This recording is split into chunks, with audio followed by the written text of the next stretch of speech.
Welcome to the channel. இன்னைக்கு நம்ம சேனல்ல பார்க்க போற விஷயம் என்ன அப்படின்னா, ஒரு சிலர் ஓவியம் எல்லாம் வரைவாங்க இல்லையா, அப்படி ஒரு சிலரோட ஓவியம் பார்க்கிறவங்களை ஈர்க்கும். ஒரு சிலரோட ஓவியம் வெளிப்படையா ஒரு சில அர்த்தங்களை நமக்கு உணர்த்தும். ஒரு சில ஓவியங்கள் பார்வையாளர்களோட வெளிப்பாடாகவே இருக்கும். ஆனா இவரோட ஓவியம் மட்டும்தான் நூற்றாண்டுகளை கடந்தும் பல வல்லுநர்களோட பல டீகோடுக்கு பிறகும் புதியதாகவும் மர்மமாகவும் இருக்கும். அப்படிப்பட்ட ஒரு பெரிய மாமேதை தான் லியோனார்டோ டாவின்சி.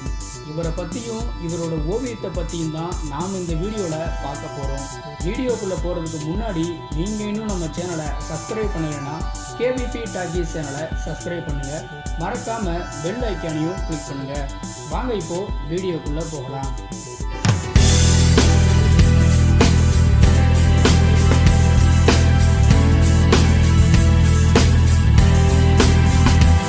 பிளாரன்ஸ் குடியரசுல, அதாவது தற்போதைய இத்தாலியில வின்சி நகர்ல 1452 வருஷம் ஏப்ரல் 14ஆம் தேதி பிறந்தவர் தான் டாவின்சி.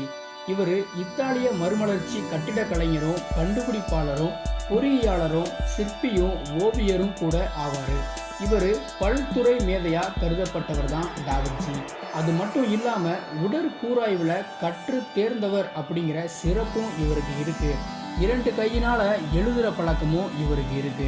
இவரோட கலை திறமையை பார்த்து வியந்து போன இவரோட தந்தை ஆண்ட்ரியா டெல் வெரோசியா அப்படிங்கிற ஓவியர்கிட்ட உதவியாளராக சேர்த்து விட்டாரு. வெரோசியா வரைஞ்ச the baptism of Jesus Christ அப்படிங்கிற ஓவியத்துக்கும் உதவிய டாவின்சி அந்த ஓவியத்தில் உள்ள தேவதைகளை மட்டும் வரைஞ்சாரு.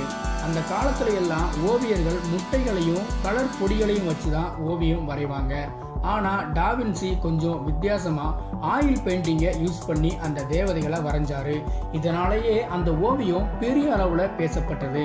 இது மட்டும் இல்லாமல் பலவிதமான போர் கருவி மற்றும் போர் ஆயுதங்களை கண்டுபிடிச்சதுல இவரோட பங்கு பெரிய அளவில் இருந்திருக்கு.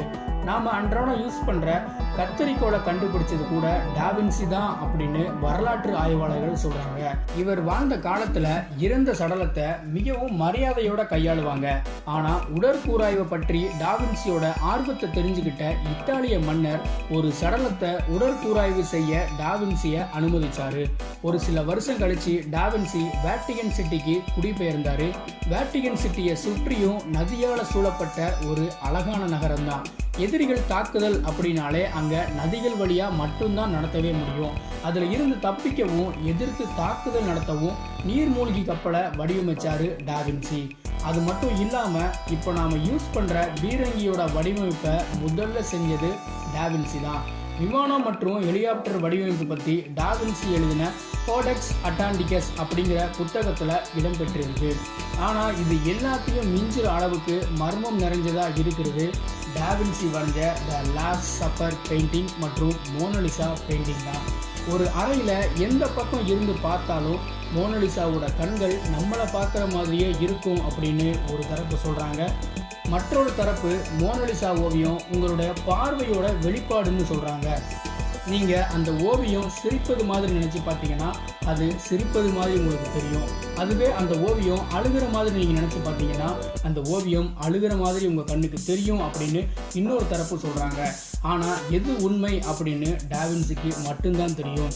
டீகோடர்ஸ் அப்படின்னு சொல்லப்படுற மர்ம குறியீடு விளக்கத்தை கண்டுபிடிக்கிற நிபுணர்கள் என்ன சொல்கிறாங்க அப்படின்னா, மோனலிசாவோட கண்கள் மைக்ரோஸ்கோபிக் லெட்டர்ஸ் அப்படின்னு சொல்லப்படுற நுண் எழுத்துக்களால் நிரப்பப்பட்டது அப்படின்னு கண்டுபிடிச்சிருக்கிறாங்க.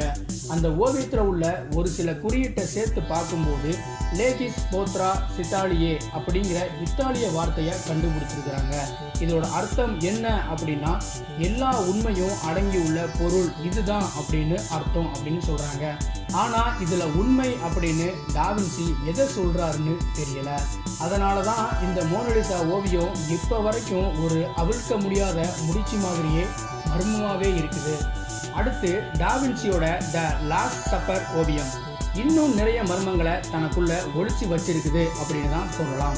இயேசு கிறிஸ்துவ சிலுவையில் அறையிறதுக்கு முன்னாடி தன்னுடைய 12 சீடர்களோட சாப்பிட்ட கடைசி ரா உணவை துல்லியமா பல குறியீடுகளோட டாவின்சி வரைஞ்சிருக்கிறாரு. இந்த ஓவியத்துல 12 சீடர்கள் இருப்பாங்க. இந்த 12 பேரும் 3 குழுவா பிரிஞ்சு 4 குழுவா இருப்பாங்க. இந்த குழு வருஷத்துடைய 4 காலங்களான வசந்த காலம், வெயில் காலம், குளிர்காலம், இலையுதிர் காலத்தை குறிக்குது. இந்த 12 பேருக்கு நடுவில் தான் இயேசு இருப்பார். இந்த 12 மாதங்களும் 4 காலங்களும் சூரியனை சுற்றி தான் வருதுன்னு டாவின்சி உணர்த்தி இருக்காரு. த பெயிண்டர்ஸ் பெர்ஸ்பெக்டிவ் அப்படிங்கிற ஓவியரோட நுண்ணோக்கு இயேசு கிறிஸ்துவை நோக்கி தான் இருக்குது. இந்த மேசையில் உள்ள அப்பத்துக்கும் அந்த 12 பேரோட கைகளுக்கும் ஒரு புள்ளி வச்சோம் அப்படின்னா அது ஒரு மியூசிக்கல் நோட்டா இருக்குது.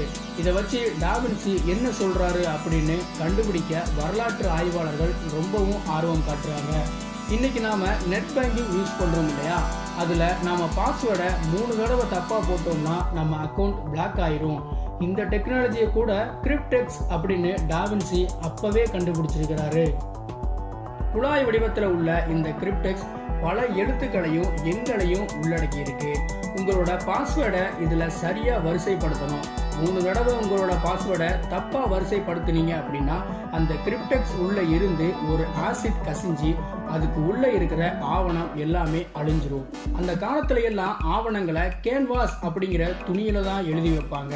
கேன்வாஸ் கூட வினிகர் சேர்ந்தா அந்த ஆவணம் அழிஞ்சிரும். இந்த தொழில்நுட்பத்தை கண்டுபிடிச்சவரும் டாவின்சி தான். இவரோட கதையை வச்சு த டாவின்சி கோட் அப்படிங்கிற ஒரு படம் கூட வந்திருக்கு. இந்த திரைப்படம் உலக அளவுல மிகப்பெரிய சர்ச்சையவும் கிளப்புச்சு. ஒரு தடவை மோனலிசா ஓவியம் திருடப்பட்டதை அடுத்து அதை தேடி கண்டுபிடிச்சி அதுக்கப்புறம் அதுக்கு புல்லட் ப்ரூஃப் கண்ணாடியெல்லாம் அமைச்சு பாதுகாக்கப்பட்டு வராங்க. டாவின்சியோட குறியீடுகளை கண்டுபிடிக்க முயற்சி பண்ணுற வரலாற்று ஆர்வலர்களோட அந்த ஓவியத்தோட உண்மைகள் எல்லாம் சீக்கிரம் வெளியே வரும் அப்படின்னு நாமளும் காத்துட்டு இருக்கோம். இந்த வீடியோ உங்களுக்கு பிடிச்சா லைக் பண்ணுங்கள், ஷேர் பண்ணுங்கள். இந்த வீடியோ பற்றின உங்களுடைய கருத்துக்களை கமெண்ட் பாக்ஸில் கமெண்ட் பண்ணுங்கள். நம்ம கேவிபி டாக்கி சேனலை சப்ஸ்கிரைப் பண்ணுங்கள். நன்றி.